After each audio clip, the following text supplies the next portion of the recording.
Hello. Today we're going to talk about ISO weld symbols. This is going to go pretty quick. So, what is an ISO weld symbol? So, ISO is International Standards Organization. They designed a set of welding symbols that are referred to as ISO to be international. They use them all over the world. I always think of them as metric weld symbols, even though they're not tied to the metric system. It's just how my brain operates. They use them in England. They use them most of Europe. They use them all over the world. I always think of them as metric weld symbols. They're not. They're just ISO weld symbols.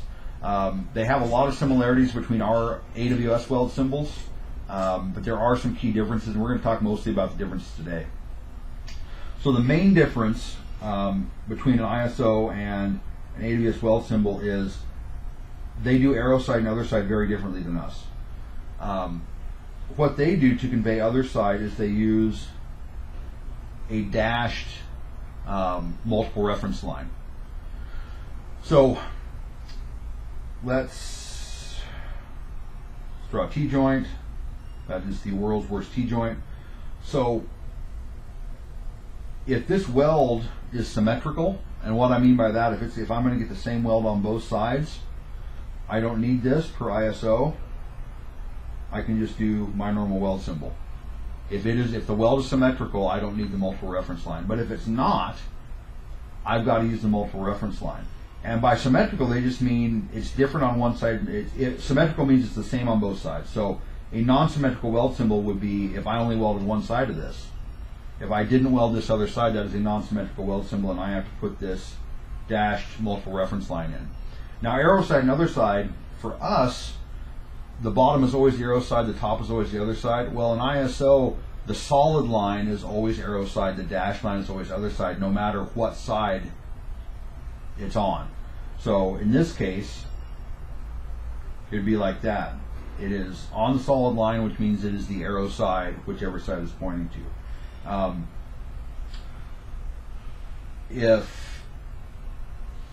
If I have another weld joint, let's think of another good example.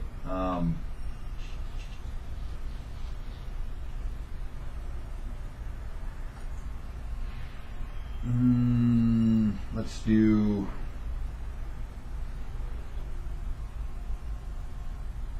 that guy. So again, it's not going to be symmetrical because I've got two different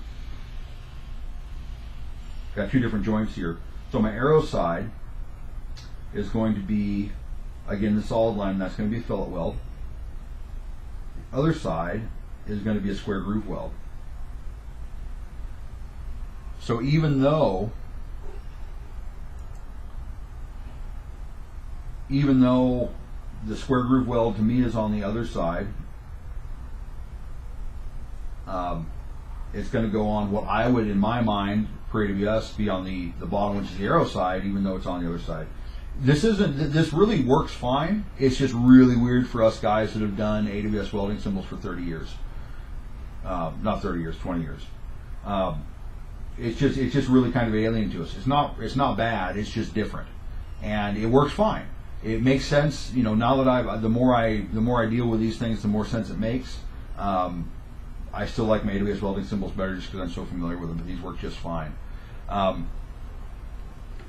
Let's see. The other, I guess the other big difference is on an AWS welding symbol, if we've got a joint that requires preparation, so if we've got to bevel something,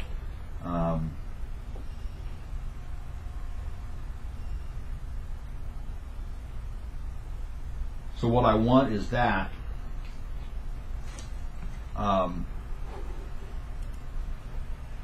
For us, for AWS, we're going to weld at the arrow side. I'd come down and I'd put a break in the reference line, and this break tells me that the arrow is pointing at the member being beveled. Well, in ISO, they don't do that. In ISO, it just always points at the member that gets beveled. So what that would look like to me is no break in the reference line.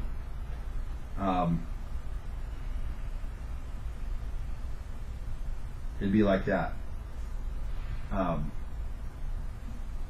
Nothing on the other side. If I wanted to, I could back weld on the other side, whatever. But I don't have to put a break in this line to indicate that that's the member that gets beveled. Those are really the big differences. There's one of the differences, and that's stitch weld patterns. They do this weird thing that's like that for stitch welds. Software we used the last place I worked. If the engineer went in and didn't click the right box, it would give you ISO instead of AWS. And I saw that a few times because engineers were bad at their jobs. But that's the other big difference. Chapter also talks about third angle projection. We've talked about this before. If you have questions about it, come and find us. If you have questions about ISO, come and find us. We might ask Malcolm because he's totally up to speed because he's English. Otherwise, find me in the lab, find me online. I'll talk to you later. Find me online. I'll talk to you later.